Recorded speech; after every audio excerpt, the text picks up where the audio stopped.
Hi, hello everyone. This is Zahid, and I'll be presenting our paper entitled Answer Graph Factorization Methods in Large Graphs.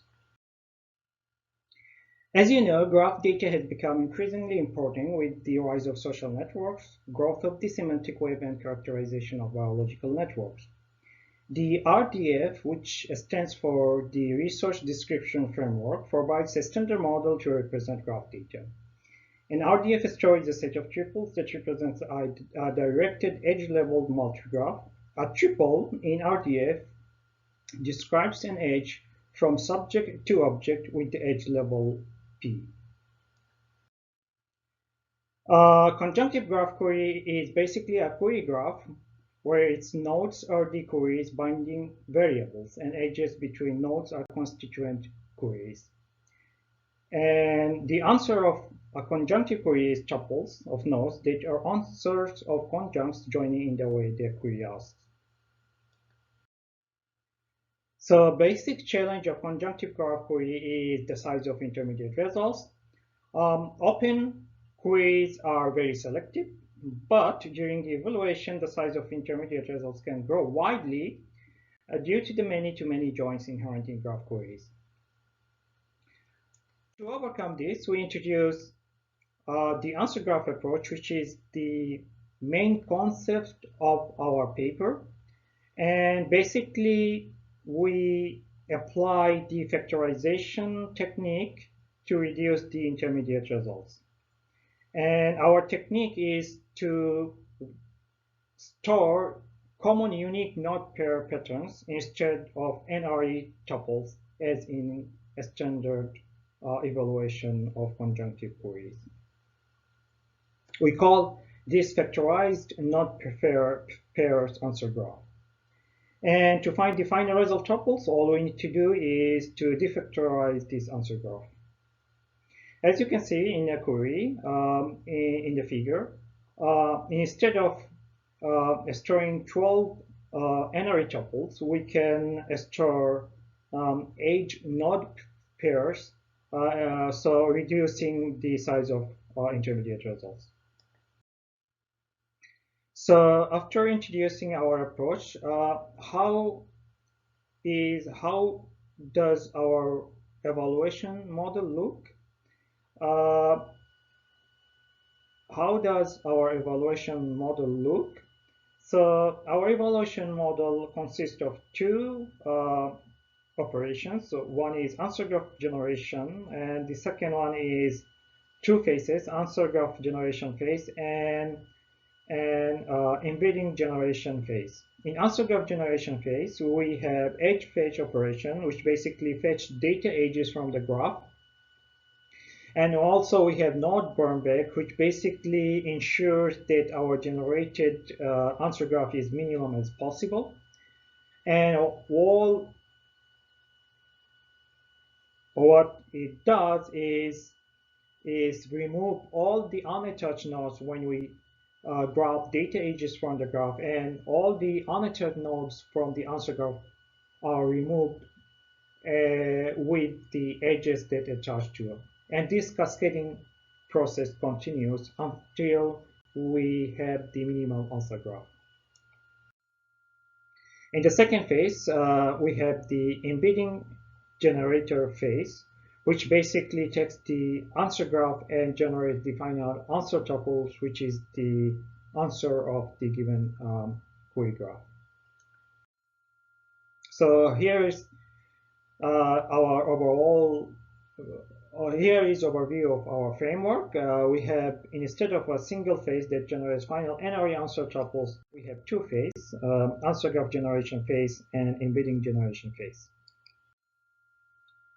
So each of the phase, we have the planners, and in the first phase, we have the Edifier planner, which is basically cost-based dynamic programming approach to find an optimal plan for evaluating the answer graph.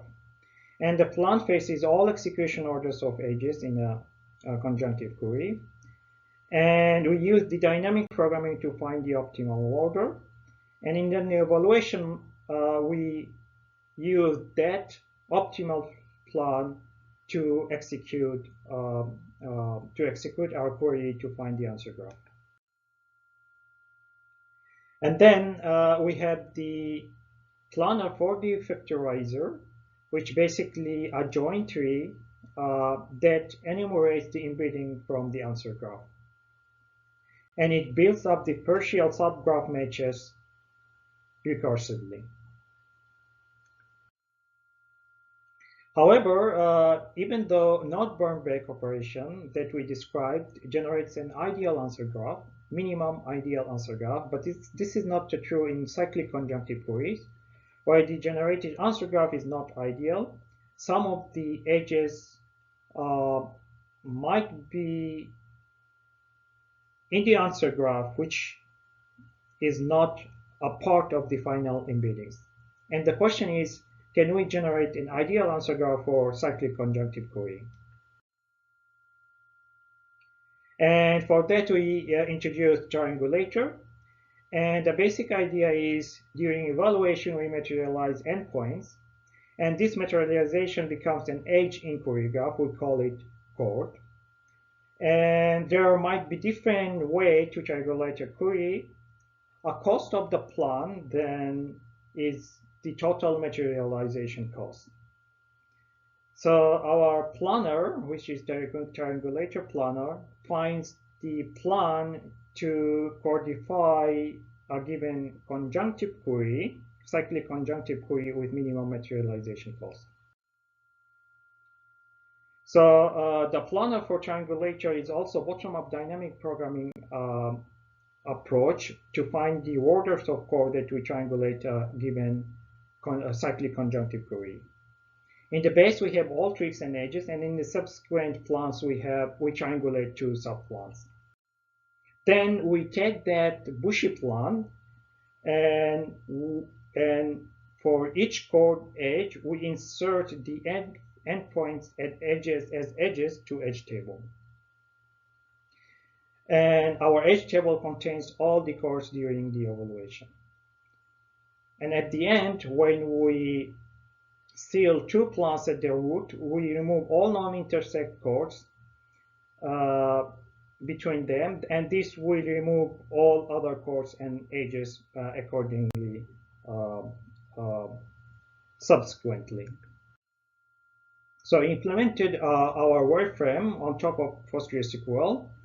Our edgifier outputs an optimal left deep tree plan. And for the defactorizer, we use a greedy approach to generate a tree plan. We implemented not burn-back as a procedural CQL. We use dataset Iago 2S, and we have a query miner that generates 10 snowflake-shaped queries and 10 diamond-shaped queries. We compared our query execution times against PostgreSQL, Virtuoso, MongoDB, and Neo4j.